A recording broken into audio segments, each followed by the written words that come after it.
New Zealand's Maori Party have launched a petition to officially change the country's name to Aotearoa, which means land of the white cloud in the indigenous Maori language. I speak with Priyanca Radhakrishnan, an Indian-born MP for the New Zealand Labour Party, who talks about the importance of language, including using her own mother tongue when there is a call for it. Does being a politician in New Zealand compromise Priyanca's own identity of how she sees herself? This is Between Us, Stories of Unconscious Bias. I am Smita Tharoor.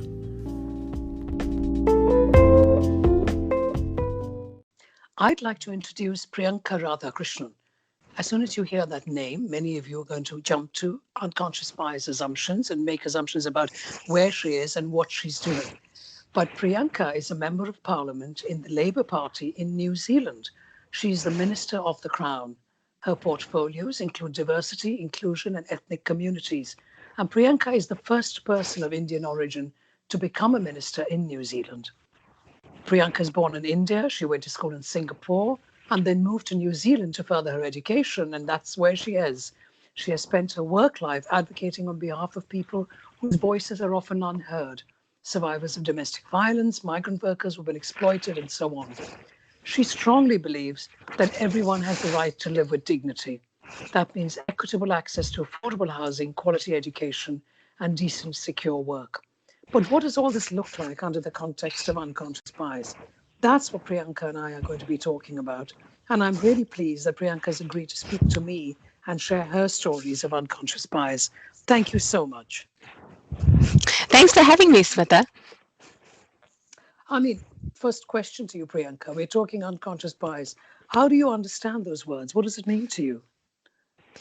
Yeah, it's a bias, so it's a preference or a prejudice that is really a judgment call, I find often, and it's based on preconceived notions or assumptions, sometimes born out of one's experiences or the context that you either brought up in or you've lived through. And I think it's also important to mention the unconscious part of it. It's so automatic often that people think it's based in fact. Yeah, exactly. And which is why I made a conscious, a deliberate choice of seeking out the listeners to jump to their own conclusions about your name. Because they hear your name and the assumption, which is a reasonable, fair assumption, of course, is that you're of Indian origin and doing something in India possibly. But of course, you're not. You're in New Zealand, and that's the, and of course, that is not necessarily a negative thing. It's just a reasonable assumption to make. But what does that look like for you, Priyanka? You were born in India, but then you were brought up in Singapore, and now you're in New Zealand. And what kind of stories do you think you could share with us? It's funny that you started this chat that we're having with the unconscious biases that people might have when you said my name, because that's actually that's been an experience of mine right from when I became an MP here in New Zealand. So one of the first things that I did was that I represented New Zealand as part of a delegation to Bangladesh. So it was the Commonwealth Parliamentary Association. We were there for a specific reason. There were about, I think, 3 of us parliamentarians from New Zealand there. And it was interesting because right from when I got off the plane, people firstly thought I was someone's wife and they're, in that capacity, or other delegates I met during the course of that conference automatically thought I was an Indian MP. So I was either from India or somewhere, from the Indian subcontinent. And so I had to constantly sort of tell people that I was actually a New Zealand parliamentarian. And sometimes people didn't quite believe me either. So it's amusing because it just reminded me of in fact, a very good friend of mine, Arun Kumar, who was in the Obama government in the United States. And he was sitting in Congress. I can't remember what the context was, but the person who was in position of authority assumed that he was representing India and talked to him as if he was representing India. And of course, he wasn't. He was representing the Obama government. And so this sort of thing happens all the time. But that's about somebody else's assumptions about you. What kind of stories could you share about you along the way that, you've had lots of different experiences? Yeah. Yeah. So I think with me, I've had, I often, this is a funny one. I often, when I come across people who I think are like me, so that could be, people who've either lived in various countries, moved around a little bit, or, similar age or things like that, I tend to automatically think that they think like me as well. And so, and sometimes, in some cases, it's true, but oftentimes it's not, and I end up being quite surprised. But then I sort of tell myself that I shouldn't jump to conclusions as to what someone else is going to think like just because I think I have that I sort of we're on the same wavelength, or that there are certain Could you expand characteristics on that we that story? share. Because I'm nodding away, knowing I can visualize that, but I would love some more context. I mean, so for example, I mean, Well, I guess, for example, I mean, as a politician, you're trying to figure out what people are thinking, what's important to them, and sometimes I find if I'm talking to a particular group of people who may be younger, or younger women, or 1.5 generation or second generation, things that I identify with to a certain extent, I often think that they're going to vote like me, you know. So, and I think, and I realize that just because there are characteristics that we share, whether it's based on age or ethnicity or gender, that doesn't necessarily mean that politically we're aligned in any way. hmm. So where does that come from then, do you think, the political alignment? I mean, in terms of unconscious bias. I sense, and I agree with you, we often, what we do, the first part of what you were saying is that you meet someone, and it could be that they've, lived in 4 countries before they arrived in New Zealand. And so you have this instinctive connection to them, even if they're not the Yeah. same countries as yours. But then you go beyond that connection and you put, for want of a better word, your value system upon them. Well, Uh, exactly. that's what you're suggesting, isn't it? And that's Yeah. not the case. Or That's sometimes not it's not the case. necessarily the case. Yeah, Yeah, yeah. sometimes it is, sometimes it's not. But I guess the unconscious bias stems from the fact that you identify to an extent with this group of people, and so sometimes then I think that we're very alike in all respects. But as you said, it comes down to the value system, and that doesn't necessarily have to align just because other characteristics, do in a sense. So I guess it's just an assumption that I make, that almost feels automatic, and then I have to check myself sometimes. Hmm. So can you give me, can you continue the story and give us some more detail, or give us another example of what you understand by, from your perspective, experiencing Mm. unconscious bias? I guess the other one is, I've always had a slight, so I work with both young people and older people, and I find sometimes that I have assumptions that of people that are rooted in their age. So with older people, I tend to think that they need a little bit more help in certain cases, or um, almost sort of a protective sort of sense, whether it's towards someone who's much older or much younger. And now I find, because I'm also the Minister for Youth, so I deal quite a lot with young people, and I sometimes find, I'd either hold a Zooey, because that's the thing now in COVID times, or if Mm-hmm. I speak at a So session. we, A right. Zooey, yeah. Well, a Zooey, I should probably explain that because it's quite a New Zealand term, because a hui is in Te Reo Māori the word for a meeting. And so a Ah, Zoom hui becomes a Zooey. Zoe. Oh, I see. Okay, we've learned something Yeah. today. Thank you. Right. I just use that automatically, and realized that it probably doesn't make sense to someone who's not based in New Zealand. But so whether it's through that or through a session, a question and answer session that I have with young people, sometimes I find myself a little bit surprised that they're really putting me through my paces, and then I look at that, or I look back at that session. I think I really shouldn't have been. Why was I surprised that they asked me some, really some pretty deep questions, whether it's about various issues or just life in general. And I feel that the fact that I was surprised by it shows that I had a bias. But then that makes me think, Priyanka, about, see, because all of us and our unconscious biases, we have these unconscious biases for lots of our experiences, including our own narrative. And of course, certainly the listeners and I don't know enough about you and your narrative other than what I've read out, which is you're born in India, brought up in Singapore, came to New Zealand. So I'm just curious because the fact that you are surprised about, say, the youth putting you through the paces, we have to remember that you were also a young person. Well, you're still young, but you were a youth person once, and that's the right context. You were in your late teens, early 20s, not so long ago. Uh, um, Yeah. and what were your expectations then, perhaps growing up in Singapore? Was it Yeah. your order of birth? Are you the eldest and therefore you demanded certain? I don't have no idea, but I'm wondering what Yeah. the connection is Yeah. between what you've said and your Well, narrative. well, probably. So I'm the younger of two, and spent, I mean, we moved to Singapore, or rather, I moved to Singapore when I was 3 months old. My parents were already living in Singapore. And so I grew up there virtually completely, except for trips back to India during school holidays to stay with grandparents. And I think, so you asked where this stems from. I don't know that I was particularly that switched on when I was a young person myself.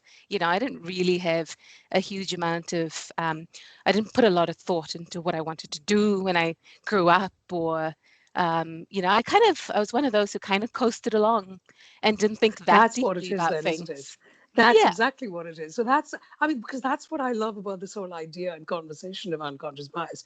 Because if you were like the young people you're connecting with today, then obviously you wouldn't be surprised. But correct. your narrative and your instinctive way of living when you were 17, 20, 22 was different.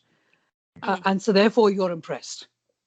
Exactly. And so I suppose I didn't necessarily see it coming, because if I'd been put in that position, those aren't the questions I would have asked.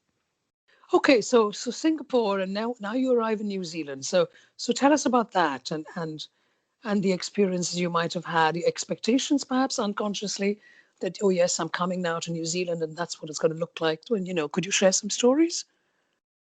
Yeah, thinking of some of the stories from when I first came here, because I didn't have a huge amount in the way of expectation, because I'd never been to New Zealand before. I came here really because I was at a time in my life when I wanted to step out of my comfort zone. Anyone who knows Singapore will know it's a reasonably comfortable life.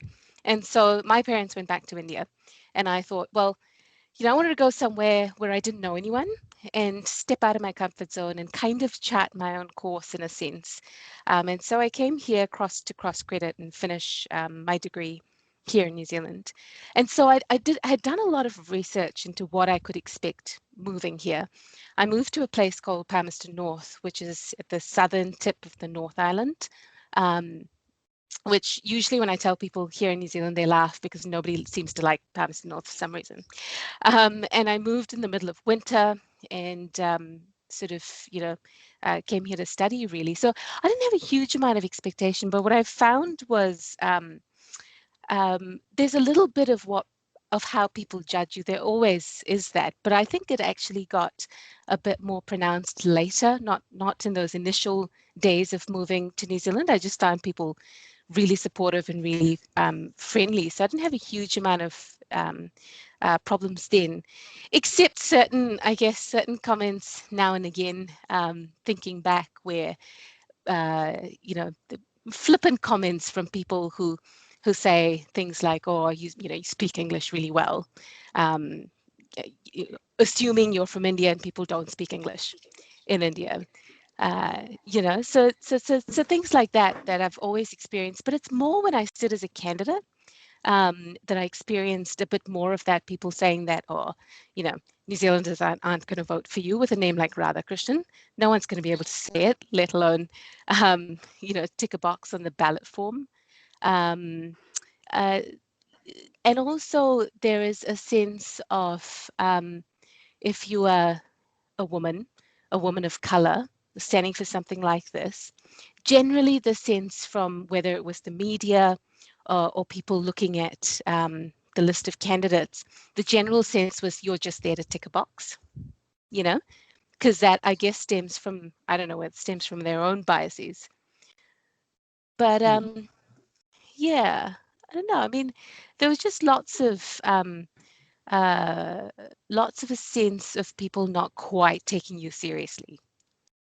And therefore you have to work that much harder at it. But Yeah. certainly, well, it's interesting that you're saying this, Priyanka, because Yes, for any of us who read your name and who are not of Indian origin, there are many letters. It's a long name, Yeah. both your first name and your surname. To me, because I am from India, I just take it for granted and I know how to pronounce it. But I understand what the local New Zealanders Mm, might have been saying when they look at your name. But you made no effort to try to change it and call yourself Sally no. Smith, or I mean, or some other equivalent. I mean, I'm being silly when I use that example, but you know what I'm saying, though. Yeah. Patsy Well, Roberts. The same yeah. So initials. Why not? I had a fair few well-meaning people say that to me. They were just helping me get some additional votes, and they said, "Oh, why don't you change your last name to your husband's?" Now, my husband has an Anglo-Saxon name. It's literally about 2 letters shorter than mine. And for a fleeting moment, I thought about whether I should do that. And I thought, no, it just doesn't sit right. I've never changed my name because I don't believe in that. I don't believe that a woman needs to take her husband's last name. And so I've sort of railed against it, my whole life. But when someone suggested it, I thought, how you consider something for a second, like, Mm-hmm. is there some value in that? And I thought about it, and I spoke to somebody who was a member of parliament at the time, because I was standing for the first time as a candidate, and I said to her, she was a bit of a mentor, and I said to her, "What do you think? This is what's been suggested to me." And so she said, "How would that make you feel?" And I said, "Well, like a sellout." And then she said, "Well, don't do that." And she's actually now my boss. She's the prime minister at the moment. Who and that was just such a simple thing. It goes right back to your value system as well. But that was the thing. People suggested it, but that's why I didn't change my name. It just didn't sit right.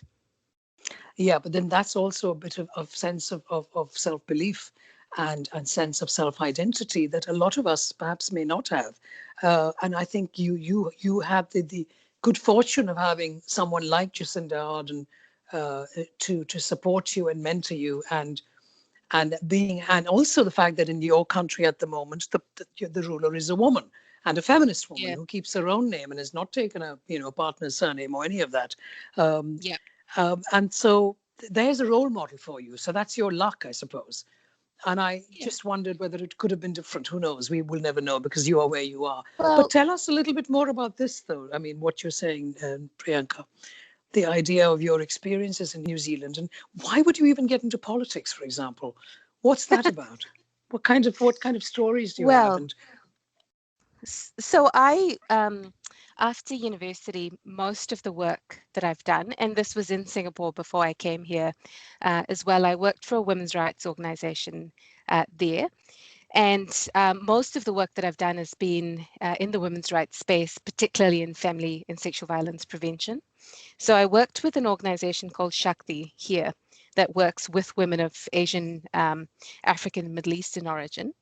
And part of my role was, the casework that you provide, the crisis support. And part of it was lobbying governments for legislative and policy change based on the experiences of the women who came to Shakti for support. And at about the same time, it's funny, I also joined the Labour Party around the same time. This was about 2006, because my boss at the time was standing for the party. So I kind of joined accidentally, but then realized that the values that the party's based on reflected my own, and I stayed. So that's kind of why I joined, because I believed in what the party did. It was also the only party that had done anything at all for migrant communities in New Zealand. I never once thought of standing. So it wasn't an issue of, that I thought that I wasn't good enough. It just didn't occur to me. And I guess it doesn't when you're a newish migrant to a place. I literally just got involved and worked behind the scenes like every other volunteer does. And then I did my master's at Victoria University in Wellington. And to cut a long story short, I came across someone who had been a former senior cabinet minister. He and I ended up becoming quite friendly through this paper. And he suggested to me, he said, "Look, you've been working in the NGO sector for so long, you've been knocking on the doors for change. Why don't you try and be at the table?" And that appealed to me. And I thought, while you can make change at various levels, this is the way to make change at a mass scale. And so largely what drives me is the work that I've done in the family violence prevention space. But equally, I've been working with our ethnic communities in New Zealand as well.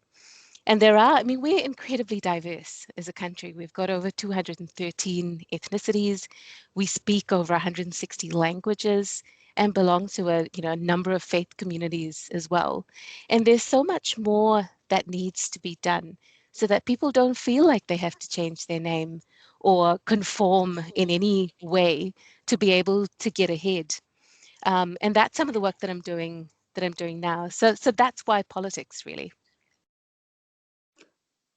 I'm really interested in this because I want to bring this also into the context of what you and I understand about what are our unconscious biases. Because certainly Mm, for those of us, and certainly including me, I'll speak for myself, who've never been to New Zealand, we may have certain understandings and assumptions based on what we read. So and what the fact that you've told us there are so many languages in itself that are spoken in the country is in itself surprising. But I want to come back to you, Priyanka, and your stories mm, and your narrative, and how, what is it that's brought you into this system of work in terms of trying mm. to, I'm just curious. I'm just trying to push you a little bit further into your own story, if Yeah. you may, if I could. Yeah, yeah. I think I feel so strongly about it because, um, because I feel as as a person of color, and I'd say woman of color as well, because I think the gender aspect makes a difference as well. I'm really just sick of feeling like the other. And I've felt that. So my first experience of feeling that way, I guess, was when I was about 5 or 6 years old. And I remember going to school, and I think a lot of what we experience as children stick with us as well. And so when I was about 5 or 6, I remember going to kindergarten, and I remember the whole class saying, because of this one girl who said that she didn't want to play with me because I was brown and dirty. And so she turned the entire class against me. I had, I think, one friend, this Thai girl, who basically said that she would, she'd be my friend. But I remember that feeling of loneliness, of feeling that firstly, I'm not going to give in to, I don't remember what it was that what I could have done to have changed things either. But I remember that feeling of being the other, you know? And I've felt that at various times along the way, possibly not as acutely as others have, because at the end of the day, I do speak English. And, there was an article written recently by a journalist here who said that at the end of the day, if you want to get ahead in a country that is where you're the minority, you need to change yourself. So in New Zealand, for example, or any other country that's Western and largely European, that you have to try and conform to become as white as possible to be able to get ahead anywhere. And so he is of Sri Lankan origin. And he said, I was conscious that I was doing that myself, that you downplay your What do you think ethnicness, about that? if that's a thing. I disagree with it. I agree with it in the sense that I agree that to an extent all of us feel that we need to do that. But then we do that, as you swallow a dead rat in a sense, and you do that because then you get to a position where you can change things for others. And so that's exactly what he was saying that But he hold on did. a minute. No, because I'm just curious. I mean, obviously, I haven't read the article, so I'm only just responding to what you're saying.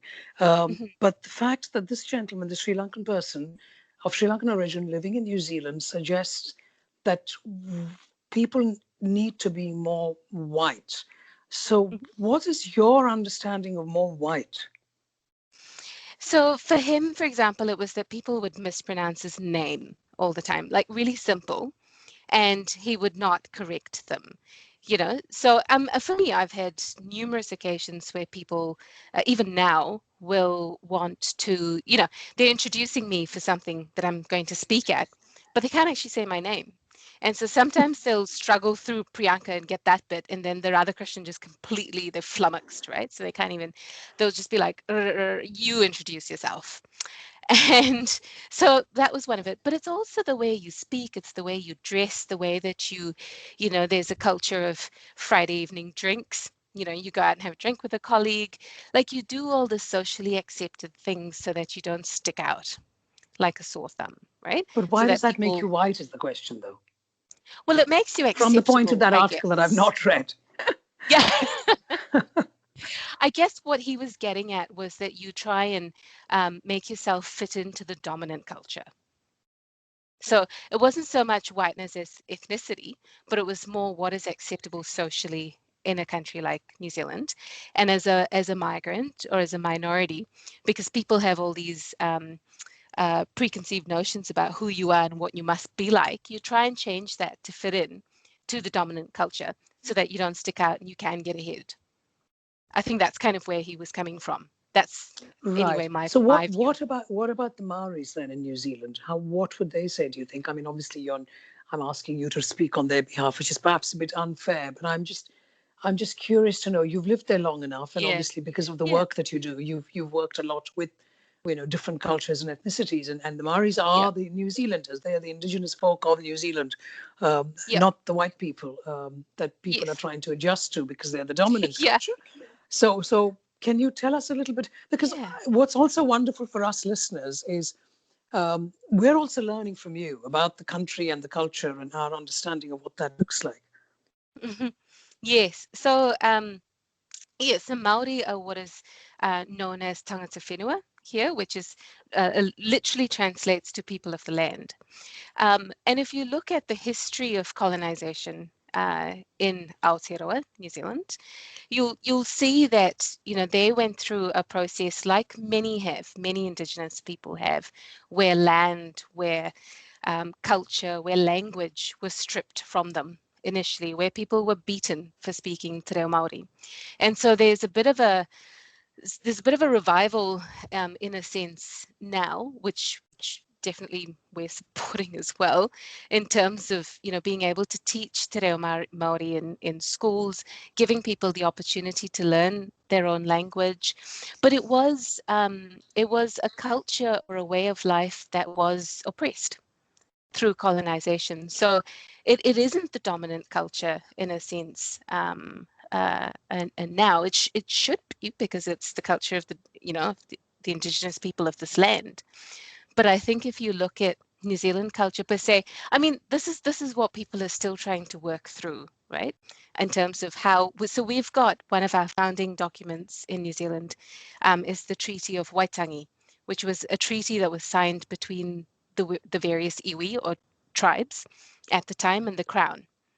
And that dictates I'm not going to get into a huge amount of detail here, but Mhm. there are two versions of it. There's the English version and the Te Reo version, and they are different. So there's still issues that have resulted from that. But there's a whole reparation process underway as well, where the Crown apologizes basically for the land that was taken away from Maori, and there's a whole process of giving back the land that was taken from them currently.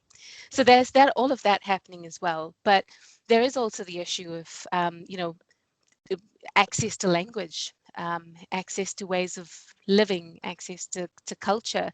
And the fact that all of this has now meant that Māori are disproportionately impacted, or, if you look at health stats, if you look at life expectancy and all of that, they are disproportionately affected in a negative way. So it has actual repercussions for them now. So that's just a little bit of No, context I in terms appreciate of that. Thank dominance you for culture. that. No, and I think that's very important for us to understand as well. I mean, I'm sure some of us know that, but it's important to understand it. But I'm going to come back to you, Priyanka, um, because I'm Indian, and I know that when you became minister, certainly India was celebrating your achievements.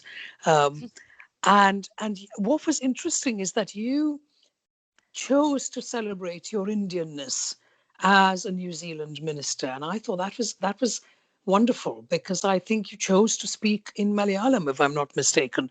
Yeah. Um, so can you tell us a little bit about your stories of what that looks like? I mean, why did you make that decision to do that? What influenced you? And I stumbled over a couple of words that I'm still beating myself up about um, I 6 wouldn't. years on. But I made it was a conscious choice, because I think as a migrant, perhaps people, perhaps this is a thing that most migrants go through. And I find many do, speaking to others, but you go through that exact process of trying to conform to a society that you want to be part of, whether it's conscious or unconscious. You start doing things that you see others doing and makes you acceptable. When I first stood, I had people who said things like, oh, she grew up in Singapore, she's not Indian enough. And then a whole other group of people saying, oh, she's Indian, she's not Kiwi enough. And so all these things sort of put on you, and you kind of navigate or negotiate that space, and you try and create a space for yourself. And initially it's one that makes you as similar to all the others as possible. And then I kind of came full circle round, and I thought, no, well, this is who I am. So I think it was a whole process of just navigating my identity, in a sense. Who am I in all of this? Funnily enough, till I came to New Zealand, I always considered myself Indian, not Singaporean. I always thought my parents we were just a nuclear family in Singapore. So I grew up in a family that was very Indian. We spoke Malayalam a lot at home, although that kind of changed Which is the language of halfway. Kerala. Yes, that's right, and my mother tongue. And somewhere along the way, though, Malayalam suddenly wasn't cool anymore. And so I stopped speaking it entirely. And when I was about 12, my dad said, right, at the dinner table, there will only be Malayalam because my sister and I had stopped speaking it. And he thought we would completely lose our language. And so he thought this was a good way of going about it. He said, if you don't speak in Malayalam at the dinner table, that we're going to pretend you didn't speak at all. And so there was deathly silence for about 2 or 3 weeks as we rebelled against that. But as a result, though, I don't have the grasp of my mother tongue that I would like to have, So it's this whole process of negotiating your identity. Who are you? When I came to New Zealand, I realized that I wasn't quite as Indian as I thought I was, because I had lots of friends who were international students from India, and I felt that I was, again, a little bit different from that. And I guess I had to then acknowledge the fact that growing up in Singapore meant that had shaped my identity and who I was as well. And it's actually only when I moved here that I even acknowledged that, which was quite a revelation for me. So this whole process of negotiating that, and then coming to a point in my life where I thought, well, no, I'm not going to conform to something that people want me to be. And so what did you do, just for the listeners to understand? Well, What did you do? I started wearing Indian clothes a lot more. For example, I love saris. And so I thought, I'm going to wear that. Anytime that I can, if I have an occasion to do that, I will. I started sort of speaking a little bit more in Malayalam or in Hindi when I could, or, not so much from again, I didn't want to get caught in people's expectations that as a person of Indian origin that I had to be fluent in any of these languages, because I didn't think that was fair either. But yeah, so I started dressing in ways that I felt comfortable with, and speaking in Malayalam in Parliament for the first time. I was an acknowledgement of that as well.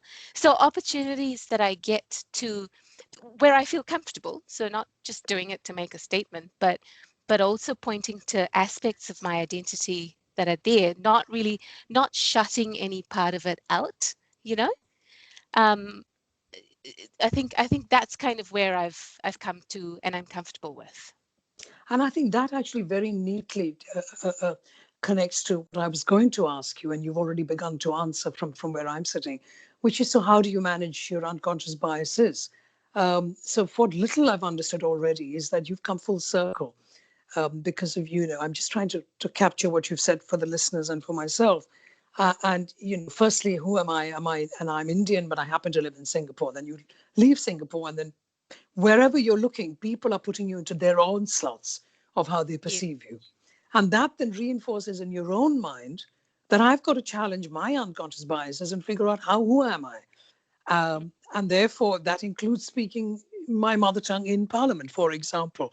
But what I mean, could you give us, how do you manage your unconscious biases? what did you actually do other than wearing a sari or perhaps speaking anything else that you did?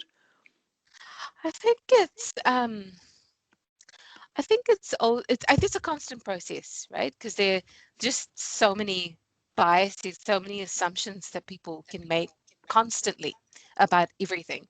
So I think the first step is actually acknowledging that that exists, that we don't always know everything about people. We might, to an extent, put them in a box, and to some extent that might be fair, but knowing that that's not always the full truth, and constantly checking it, and talking to people and finding out about them. And that's what I'm trying to do now, to stay away from jumping to conclusions, or making judgment calls uh, too quickly about places or people or things.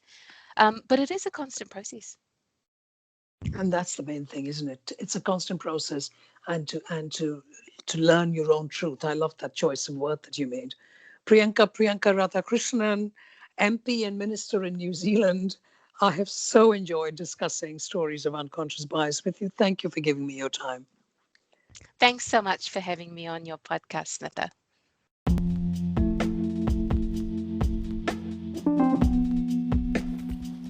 Thank you for listening. If you like this podcast, please do share with someone. That's the best promotion the podcast can have. The more we hear these amazing and brave stories from speakers around the world, the more we can learn about this important subject of unconscious bias. I'm Smita Tharoor. See you next week.